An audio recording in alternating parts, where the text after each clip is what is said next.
Gen Z आन्दोलनपछि army ब्यारेकभित्र लुकेर बसेका प्रचण्ड हिजो मात्र सर्वसाधारण समक्ष आएर आफ्नो पार्टी कार्यालय अझै भव्य र ठूलो बनाउने कुरा गरिरहेका छन्। सबै पार्टी सदस्यहरूको सहयोगमा भव्य भवन बनाइनेछ। प्रचण्डको घर र पार्टी कार्यालय जलेर खरानी भएको छ, तर त्यो खरानी भएको घरमा भने प्रचण्ड लगायत शीर्ष नेताहरूको कालो करतुत देखिँदैछ। आगोमा दनी बलिरहेको घरबाट रुखपात चाहिँ पैसा उडिरह्यो। यत्रो दरबार जलेर सक्दा पनि पैसा जलेर सकेन। तपाईँ आफै अनुमान लगाउनुहोस् यो घरमा कति पैसा थियो होला। यसरी खरानी भएको घरमा पैसाको अवशेष पाइँदैछन्। 17,000 जनताले जनआन्दोलनमा ज्यान गुमाएका थिए र प्रचण्ड पनि त्यो समयमा जङ्गलमा नै घुमिरहेका थिए। तर 81 वर्षमा यसरी कोठा नै भर्ने गरी प्रचण्डज्यूसँग पैसा कहाँबाट आयो त? यदि यो पैसा पुर्ख्यौली हो भने जनआन्दोलनमा हात हतियार किनेर सबै पैसा सकिसकेको हुनुपर्ने, र यदि यो पैसा पछि आएर कमाएको हो भने के गरेर कमाएको हो भनेर जनताले तपाईँसँग जवाफ मागिरहेका छन् मान्य प्रचण्डज्यू। त्यसरी कमाए पनि यसरी आम कोठाभन्दा हल्का सानो कोठामा, त्यो माथि पनि बिना झ्याल भएको कोठामा यति धेरै पैसा कहाँबाट आयो त? प्रचण्डले पैसा राख्न मात्रै एउटा भित्री कोठा तयार पारेका रहेछन्। त्यो कोठामा झ्याल र भेन्टिलेटर केही छैन। मान्छे बस्ने भन्दा अलिकति सानो कोठाभर पैसा मात्रै राखिदो रहेछ। यी तीनै प्रचण्ड हुन् जसले सङ्कटकालमा बिना बाहुन सामन्ती बिहे गर्नुपर्छ भनेर भाषण ठोक्थे।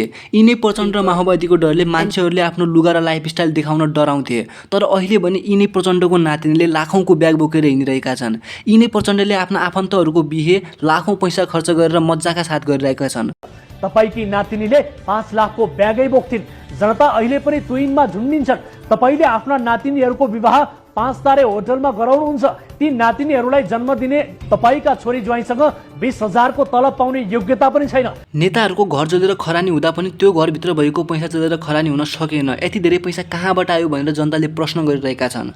तर प्रचण्ड लगायत सबै शीर्ष नेताहरू भने यो प्रश्नको जवाफ नदिँदै चुपचाप लागेर बसिरहेका छन्। क्षति भएको त हामीले देख्यौँ। फेरि पनि पार्टीका माइनेटहरू बचेको भन्ने कुरा सुने मैले। त्यसको लागि यहाँ काम गर्ने साथीहरूलाई धन्यवाद भन्न चाहन्छु। त्यसै गरी केही कम्प्युटर र केही रेकर्डहरू र लाइब्रेरी बचेको रहेछ, त्यो बचाउन भूमिका खेल्नेहरूलाई पनि धन्यवाद भन्न चाहन्छु। अहिले सफाई कार्यक्रममा सबै युवा कमरेडहरू तपाईँहरू सबै सहभागी हुनुभएको छ र 2 दिनमा नै तपाईँहरूले सफाईलाई एउटा चाहिँ स्तरमा पुर्याइसक्नु भएको रहेछ। त्यसको लागि सफाईमा अभियानमा संलग्न सबै कमरेडहरूलाई पनि पार्टी केन्द्रको तर्फबाट मेरो तर्फबाट धन्यवाद भन्न चाहन्छु। र अन्तिममा क्षति त पुर्याइयो पुग्यो, तर म के भन्न चाहन्छु भने अब पार्टीको नयाँ कार्यालय भवन, सिङ्गो पार्टी पङ्क्ति, देशभित्र र बाहिरका सबै पार्टी सदस्यहरूको सहयोगमा भव्य भवन बनाइनेछ। यही कुरा म भन्छु।